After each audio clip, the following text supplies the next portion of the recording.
What's up, guys? It's Rey-Jay back with another video. And this one, I want to give you guys a very quick analysis about the markets and talk about some key levels to watch for, and also something that could be coming out for next week.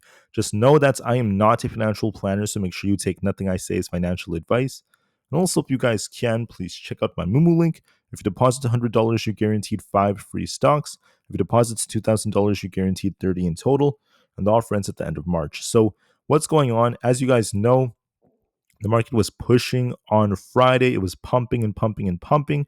Then Donald Trump came out and he mentioned that he is going to be announcing new tariffs as soon as next week. And many headlines are now saying that Trump will be making the announcement most likely on Monday or Tuesday.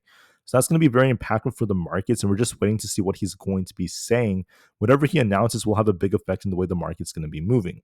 Donald Trump said that he's going to be making this announcement next week for reciprocal trade, and that he also wants the US to be treated evenly with other countries. He also says he doesn't want any more or any less, and that he's going to be looking for a different way to offset the trade deficits. He mentioned that there's a lot of deficits from the EU. Basically, that's what his main argument has been.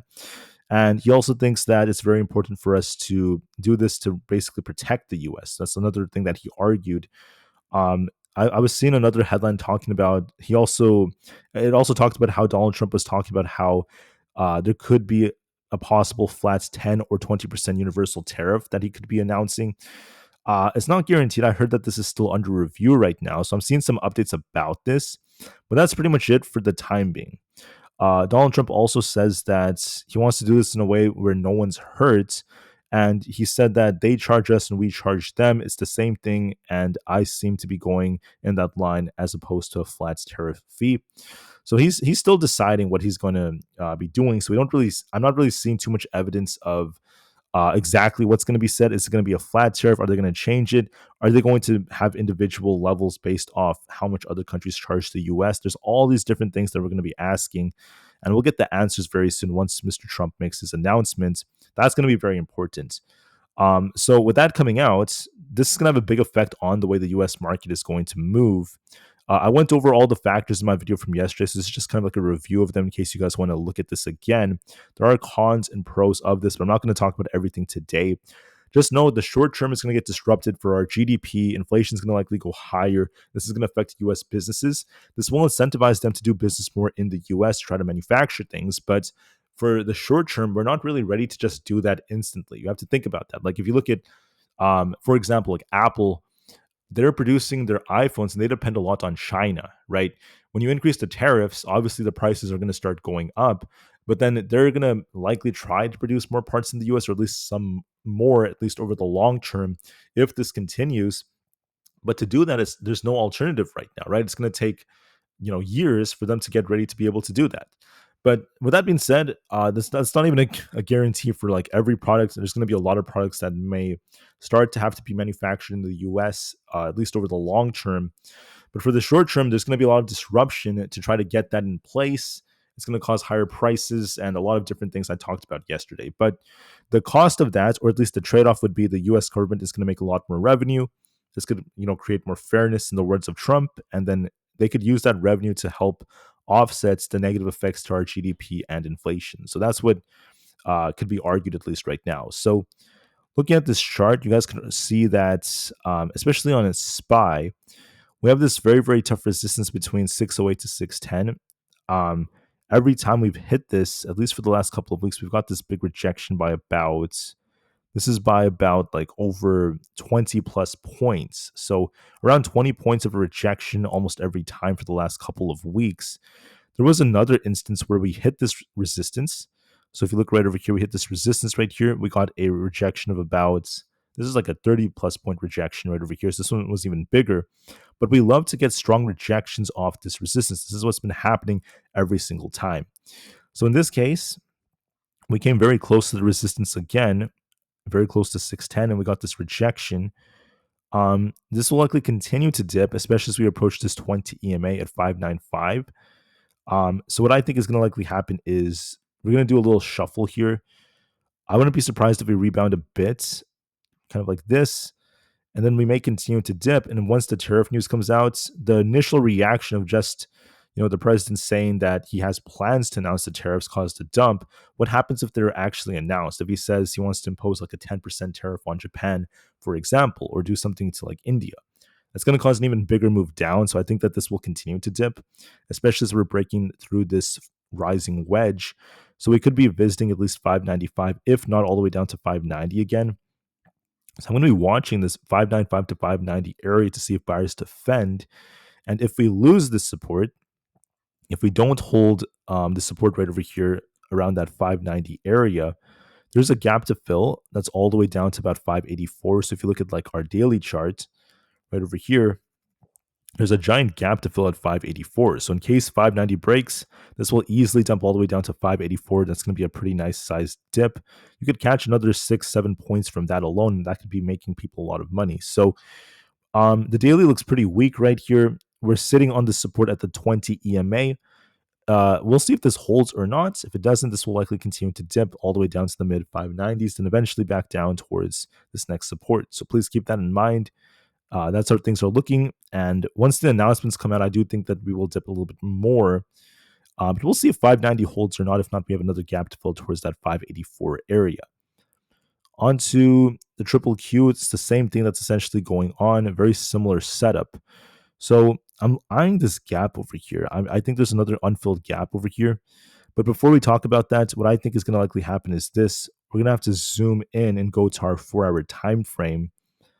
It's the same thing. So if you go from the past couple of months, okay, every time we're above 530, we end up getting a big rejection every single time, right? We went a little bit above 530 right here in December, huge rejection on the QQQ, right here, rejection, another rejection right here, a little bit above 530, and the same thing keeps on happening.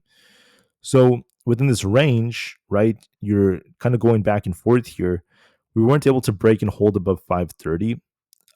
We touched it and then we got a rejection again. So it's just history repeating itself. Ever since like towards the last week of January, it's been just back and forth between the 507 zone, the very, very low 500s, and basically 530. Back and forth, back and forth, back and forth.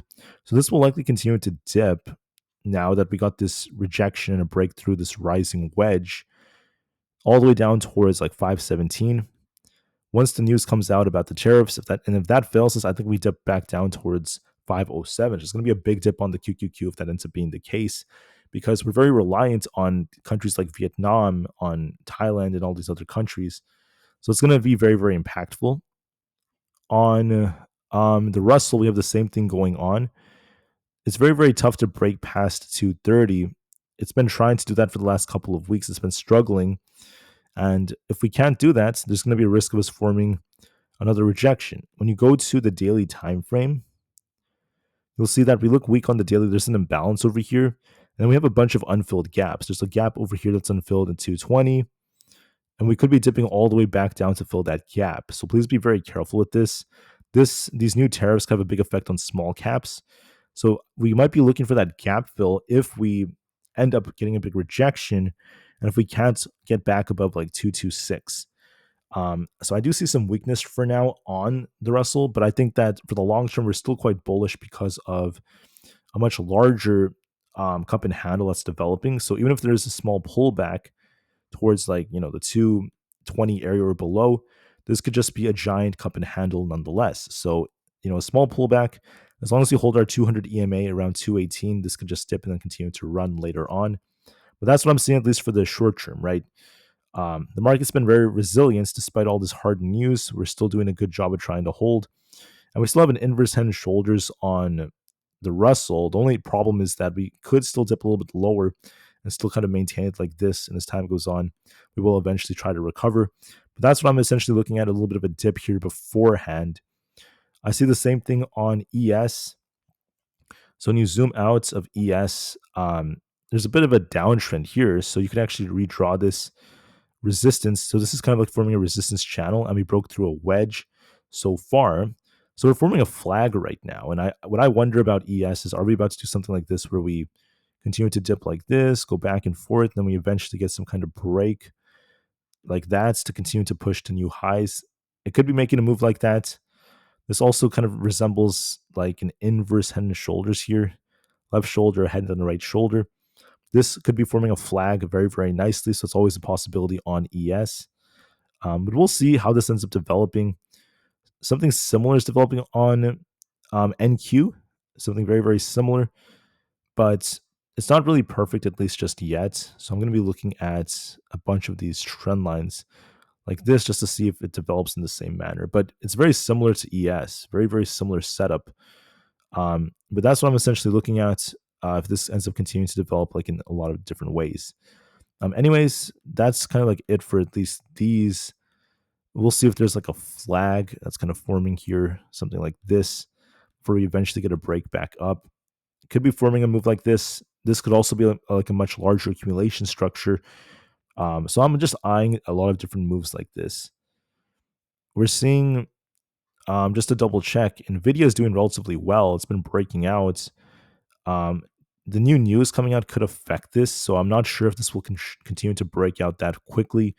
If it does get some kind of pullback, though, I'm not really too worried about it. It could just be another opportunity to buy because eventually this will start pushing to start filling this gap. Whether we get some kind of like big pullback first to fill this lower gap and then we get that big bounce, or if we just go straight up, it depends on the new news that's coming out. So just keep that in mind. But ultimately, whether we get a dip or not, it's very, very bullish. It looks very, very resilient. It's doing a good job. Unfortunately for Tesla, we're looking bearish because this is breaking from this bearish wedge. And unfortunately, this may continue to fall, especially as we come down to fill this gap towards like the 350s. So on the daily charts, you guys can see there is likely going to be some gaps to fill, and this may continue to dip now that we lost 363. Unless we reclaim it, we are still looking bearish. Same thing with Aapl. This may continue to fall for 225 and 222.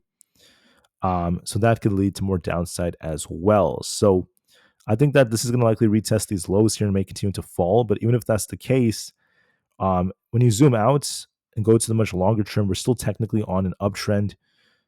So we're still doing fine on Aapl. It's just a short-term dip because of these tariffs and factors like that. But anyways, that's it for this one. I want to thank you all for listening. I just want to do a quick analysis about some stocks just for today, just to talk about the daily charts and why we're starting to see a trend that is starting to shift right now. So we'll see what announcements are made over the next couple of days, and I'll see you guys tomorrow to go over a lot more details. Thank you for listening. Peace out.